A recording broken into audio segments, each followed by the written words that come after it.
Maître vulgarisateur, il explique et communique l'inexplicable. Mario Dumont.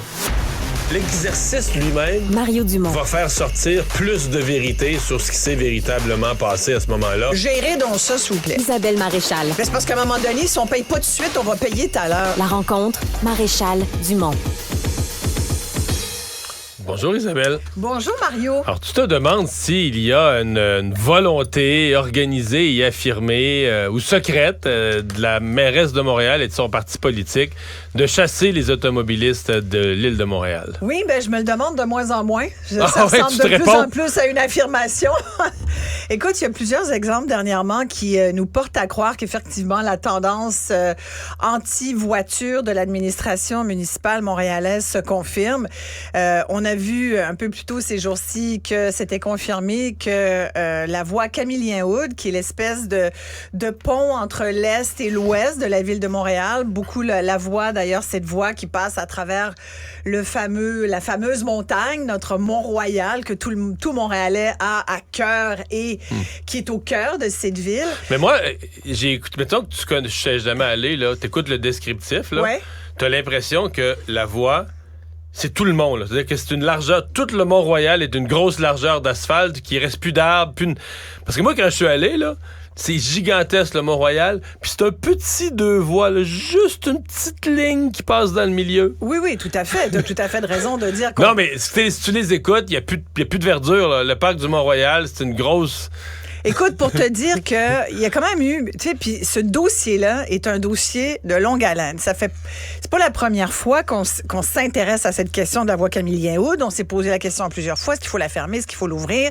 Là, la ville a décidé de la fermer aux automobilistes, de la permettre quand même aux cyclistes et aux piétons. On a donc décidé, puis le message là, qu'on essaie de faire passer, Mais pas aux cyclistes, aux cyclistes athlètes.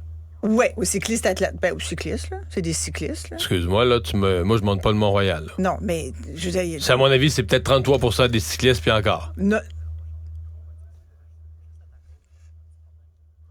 Oui, Bon. tout à fait. Alors, je change de micro. Tu changes de micro, ça a l'air que l'autre fait un bourdonnement, voilà. ou je sais pas quoi. Là. Voilà, je me rapproche de toi. Bon, ça va beaucoup mieux. En fait, tu as tout à fait raison, mais c'est quand même des cyclistes. Puis déjà, en ce moment, je vais te dire, parce que pour non, mais ce que je veux dire, c'est que dans l'exclusion, t'exclus une majorité de cyclistes qui peuvent pas monter une montagne. Mais comme tu le dis, moi, j'appelle ça des cyclistes professionnels. C'est là où j'allais, c'est que finalement, si tu montes le Mont-Royal aujourd'hui, t'es pas mal plus en forme que toi puis moi. Moi, je ne monte pas à vélo.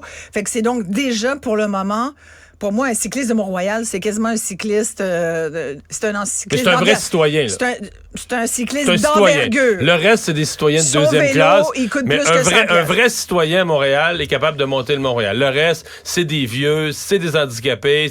Ils prennent pas... Si tu fais pas de vélo à Montréal, tu es un citoyen de deuxième classe, puis on n'en veut plus. Là. Ben, c'est surtout envoyez là en banlieue. Là. C'est surtout Passez à un certain âge, si t'es pas un athlète, sors ça de Montréal. Ben, ça, là. c'est pour les cyclistes, mais si t'es un automobiliste, je veux là, dire, ce message-là, il est bien pire. Ben oui, si t'es un automobiliste, c'est comme, regarde, on te veut plus, là. Puis, sauf de l'ouest de Montréal, un petit peu. Dans l'est de Montréal, on veut plus de voir, mais il y a toujours l'entrée là, par l'ouest de Montréal, par NDG. Oui, par NDG, mais... Oui, mais là, ils vont-tu aller de l'autre bord? Eux, ils peuvent... ils peuvent au moins avoir accès au Mont-Royal. Oui, ils peuvent avoir accès pour se rendre au stationnement. Ça, je sais pas comment ça se peut, sincèrement, ça. Là. Mais tout ce qu'on sait, c'est que cette voie-là... Mais moi, ce qui me chicote, en fait, c'est qu'il y a plusieurs années, mais il y a une couple d'années, pendant plusieurs mois, il y a quand même eu des... il y a eu des consultations. Il y a eu le projet pilote et des consultations. Voilà. Et il y a à peu près 13 000 personnes, d'après ce que j'ai pu lire, qui se sont prononcées. Ça fait quand même beaucoup de citoyens, dont les Amis de la montagne, qui sont pas un lobby anti-voiture tout le temps. Là. C'est des Amis de la montagne. Eux, ils sont pour le Mont-Royal préservé. Puis moi, je suis une amie de la montagne aussi, tant qu'à ça. On est tous, si on aime le Mont-Royal, on est des Amis de la montagne. Mais même les Amis de la montagne ont dit, écoutez, on n'est pas obligé de la fermer, la voie Camillien-Hood. On peut juste encadrer. C'est vrai qu'il y a eu des accidents. On pense entre autres à ce jeune... Il y a une auto qui faisait un demi-tour dangereux, puis un cycliste à très grande vitesse l'a frappé. Puis c'est sûr qu'il y a des voitures qui vont sur l'accotement, mais du monde qui savent pas conduire, puis des gens qui font des choses qu'ils ne devraient pas faire au volant, il y en a partout. Et c'est là où il faudrait peut-être avoir plus de policiers, où il faudrait avoir... Ils ont mis des espèces de blocs de ciment là, qui le font CAA Québec dit avoir proposé des solutions pour sécuriser les espaces de tout le monde. Ben oui, il y en a des solutions. Ils en ont déjà, d'ailleurs, utilisé. Puis moi, je pense qu'aujourd'hui, la voie Camillien-Aude est beaucoup plus sécuritaire. Après, le danger est zéro. À partir du moment où tu es sur la voie publique en train en mobilité, il n'y a pas de risque zéro. Il faut regarder partout. Moi, je vois beaucoup de cyclistes professionnels, comme je les appelle, qui se foutent des voitures, qui sont en plein milieu de Non, mais à la vitesse où ils vont, tu peux plus te contrôler de toute façon. Là. Tu fais ce que tu mais fais. c'est très dangereux. Ils vont plus vite, en fait. Ils vont plus vite que la vitesse permise dans certains cas. C'est ou t'interdis ou t'interdis pas.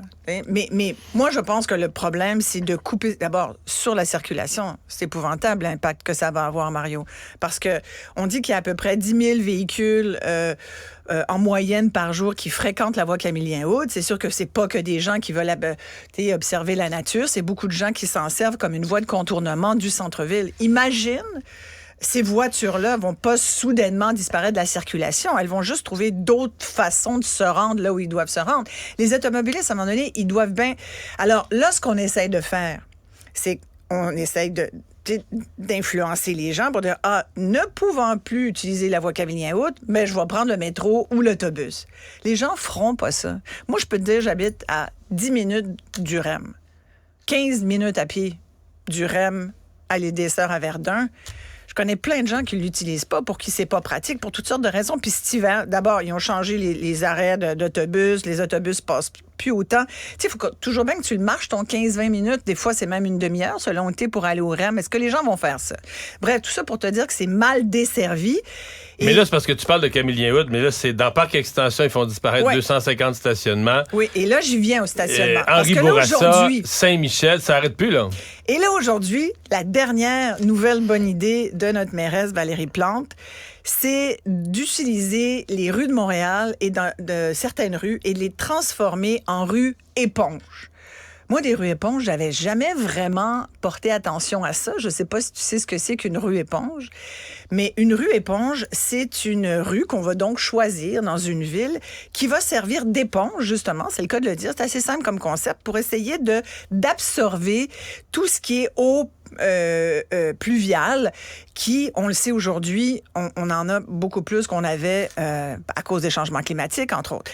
C'est une espèce de... Bon, il y a eu... C'est comme un parc inondable de rue, si tu veux. Et là, la mairesse disait aujourd'hui, très fière d'annoncer ça, on n'aura pas le choix, on est obligé de faire comme d'autres villes dans le monde. Et c'est vrai qu'entre autres, ce concept-là, tu vois, je me suis renseignée, c'est un concept de ville éponge qui naît vers les années 2000 en Asie, surtout en Chine, où il y a eu des cas, surtout pendant les périodes de grande mousson, où là, il y avait des villes qui étaient inondées, il y a eu des morts, mais tu sais... ça des coups d'eau, là, des pluies... Oui, mais torrentielles. C'est ça. À pas être capable d'en venir à bout, tu comprends? Et on se souvient, il y a l'inondation de Pékin, moi, je m'en souvenais plus, mais en juillet 2019, il y a eu 80 morts. Et là, les autorités chinoises se sont dit, OK, peut-être qu'il faudrait, dans notre idée de penser à une ville nouvelle, moi, je suis pas contre l'idée d'innover en matière de municipalité, puis de se dire, OK, ça serait quoi la ville de demain? Peut-être que la rue éponge peut être une idée, mais ce qui m'a fait... Parce que c'est vrai qu'on a de plus en plus d'eau, puis c'est vrai que le béton, ça absorbe pas l'eau, c'est pas éponge. Alors l'eau, il faut bien qu'elle aille quelque part. C'est un phénomène naturel. Donc l'eau, elle va où? Est-ce qu'on peut penser à des meilleures canalisations? Montréal aurait dû y penser il y a quelques années quand même. Mais que la mairesse utilise la rue éponge pour dire, et s'il faut enlever, c'est ça qui m'a fait réagir, s'il faut enlever du stationnement, puis des parcs, des places de stationnement, on va le faire.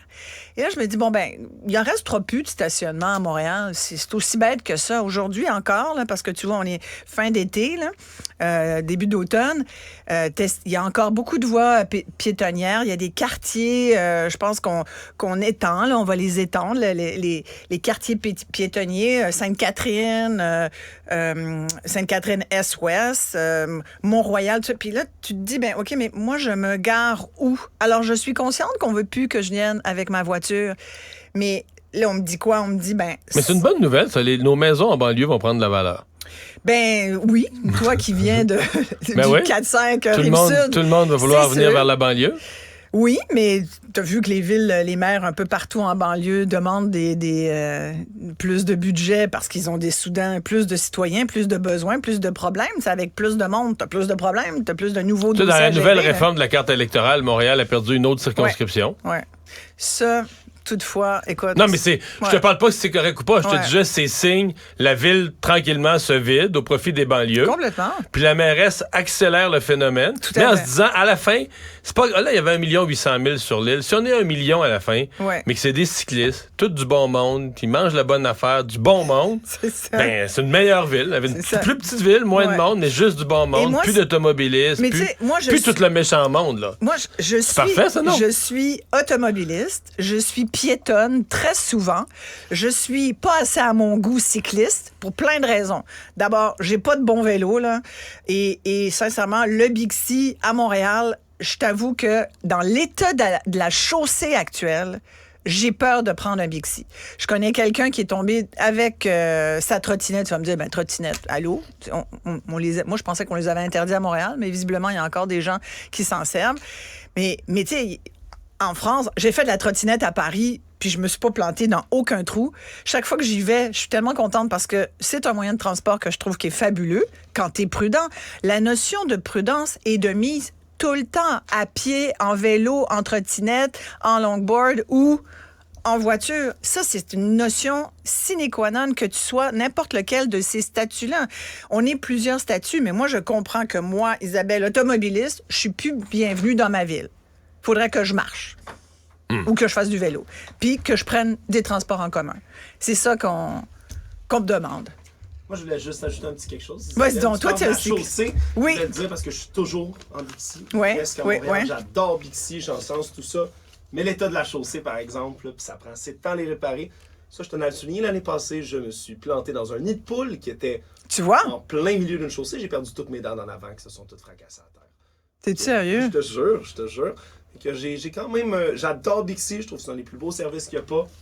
Mais la chaussée, par exemple... Mais c'est ce que je te dis. C'est ce que je te dis. C'est exactement... Merci de te joindre à la conversation, Alex. Voilà, mais c'est exactement ce que je dis. Tant qu'on n'aura pas réglé le problème des chaussées, moi, je trouve ça épouvantable. Mais avant d'en faire des aqueducs, avant de transformer nos rues en aqueducs, là, et puis je comprends la percolation, puis tout ça, je comprends, là, puis ça peut être intéressant d'y songer, mais avant d'annoncer que désormais à Montréal, on va faire des rues éponges, puis qu'on va enlever des places de stationnement, s'il vous plaît, est-ce qu'on peut régler la question de nos rues, d'en faire des vraies rues, pas de trous, pas de pieds de poule, de nid de poule? Pied de poule. Bien entendu, oui, t'as fait un lapsus humoristique. Hey Isabelle, merci beaucoup. Oh, mon à Dieu. demain. Merci. Francis Gosselin.